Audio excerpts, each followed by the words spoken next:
जैसे ही शाम नैनीताल झील पर छा जाती है, आदित्य और उसके दोस्त शांत तट पर इकट्ठा होते हैं। एक मौसमग्रस्त लकड़ी की नाव फीकी रोशनी से निकलती है, जिस पर रहस्यमय प्रतीक उकेरे गए हैं जो सतह के नीचे छिपे रहस्यों का संकेत देते हैं। आदित्य उत्सुक होकर आगे बढ़ता है। उसकी आंखें अजीब आकृतियों का अनुसरण करती हैं और वह घोषणा करता है, देखो, यह कोई साधारण नाव नहीं है।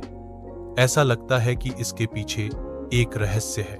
रात के आवरण में आदित्य सावधानी से शांत नैनीताल झील के पास जाता है। ठंडी हवा उसका एकमात्र साथी है। जैसे ही वह पुरानी नाव में बैठता है, झील के हृदय से एक अजीब हरी धुआं रहस्यमय ढंग से उठता है, जो प्रकृति की शांति को चुनौती देता है। आदित्य, अगर तुम सच जानना चाहते हो तो बहादुर बनो। एक रहस्यमय आवाज गूंजती है। जैसे ही नाव अदृश्य शक्तियों द्वारा निर्देशित होकर दूर जाती है, आदित्य की आंखें अविश्वास में फैल गईं, क्योंकि नाव अभी भी स्याही के पानी पर धीरे धीरे झूल रही थी। उसके पीछे एक भूतिया आकृति दिखाई देती है। सफेद कपड़ों में एक लड़की, आंसू उसके चेहरे पर रास्ते बनाते हुए। अराजकता फैल जाती है, क्योंकि नाव हिंसक रूप से पलट जाती है, जिससे आदित्य झील की गहराई में डूब जाता है। आदित्य की नाव पलट जाती है और उसे नैनीताल झील की जमा देने वाली गहराई में फेंक दिया जाता है। अंधेरे से घिरा आदित्य डूबने लगता है। उसका मन बर्फीले डर और भ्रम से जकड़ा हुआ है। वह तैरने के लिए संघर्ष करता है, लेकिन कुछ अदृश्य दुर्भावनापूर्ण शक्ति उसे गहरे गड्ढे में खींचती है। डूबा हुआ महल गहराई से उभरता है।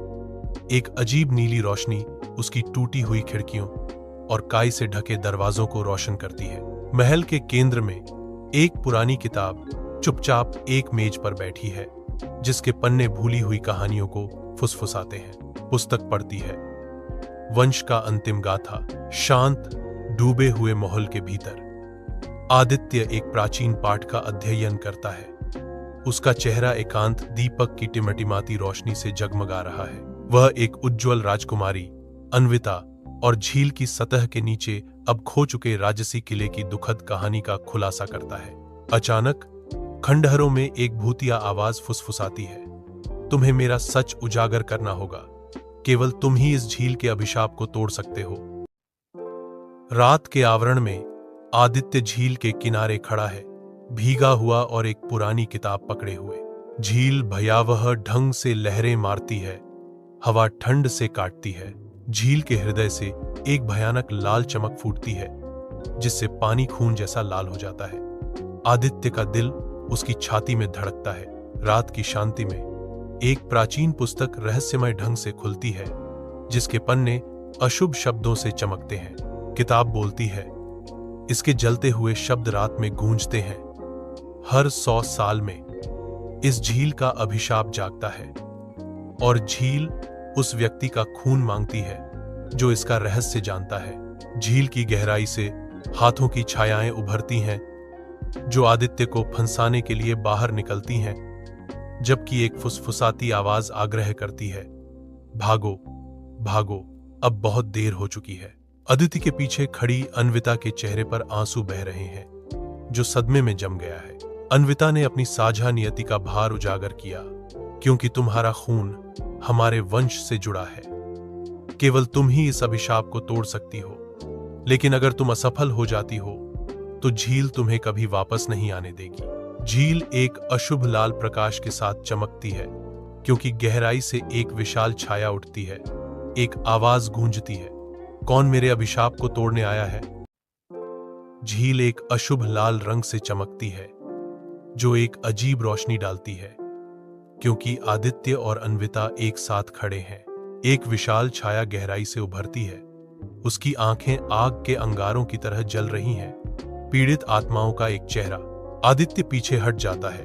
उसका शरीर डर से कांप रहा है, क्योंकि अन्विता घोषणा करती है, यह अभिशाप है, हमारे वंश के पापों से जन्मा है। इसे हराना आसान नहीं होगा, लेकिन यह असंभव भी नहीं है। राक्षस की आवाज गूंजती है, शांत झील को अदृश्य शक्ति के उन्माद में उत्तेजित करती है। अशांत जल से छायादार हाथ बाहर निकलते हैं, बर्फीले और निर्दयी। आदित्य को पकने के लिए। आदित्य चिल्लाता है। बर्फीली पकड़ के खिलाफ संघर्ष करते हुए अन्विता आग्रह करती है, हाँ, यही तुम्हारा हथियार है। यह पुस्तक हमारे पूर्वजों द्वारा झील के अभिशाप को समाप्त करने के लिए बनाई गई थी। रात के आवरण में आदित्य प्रचंड दृढ़ संकल्प के साथ जोर से पढ़ना शुरू करता है। सत्य की शक्ति, अंधेरे का अंत, केवल शुद्ध रक्त ही अभिशाप को तोड़ सकता है।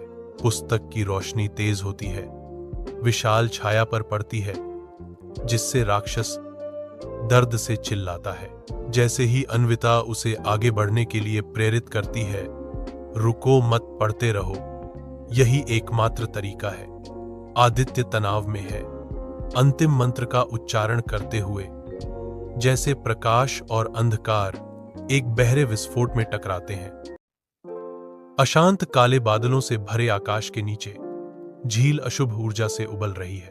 आदित्य अटूट ध्यान के साथ एक प्राचीन पुस्तक से मंत्र पढ़ता है, जबकि अन्विता उसके बगल में दृढ़ता से खड़ी है। शक्ति का एक उभार होता है क्योंकि दैत्य की आवाज गूंजती है, नहीं, यह शक्ति मुझे फिर से कैद नहीं कर सकती। झील की सतह के नीचे राक्षस का भयानक चेहरा पिघल जाता है।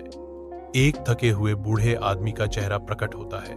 उसका कमजोर शरीर कांपता है, जो युगों के यातना और परिवर्तन का प्रमाण है। बूढ़ा आदमी कहता है, मैं रघुनाथ हूं, तुम्हारा पूर्वज। सदियों पहले लालच और पाप में मैंने इस झील की आत्माओं को कैद कर लिया था। इस अपराध ने मुझे एक राक्षस में बदल दिया। आदित्य किताब बंद करता है। उसकी आवाज एक गंभीर चेतावनी के साथ गूंजती है, लेकिन इस सच्चाई को हमेशा याद रखना चाहिए कि लालच और पाप आने वाली पीढ़ियों को दंडित कर सकते हैं। एक चकाचौंध भरी सुनहरी रोशनी रात को भेदती है, जो राक्षसी आत्मा पर वार करती है। अनगिनत आत्माओं के ऊपर उठने से आत्मा शांति में विलीन हो जाती है और अन्विता के चेहरे पर आंसू बहते हैं।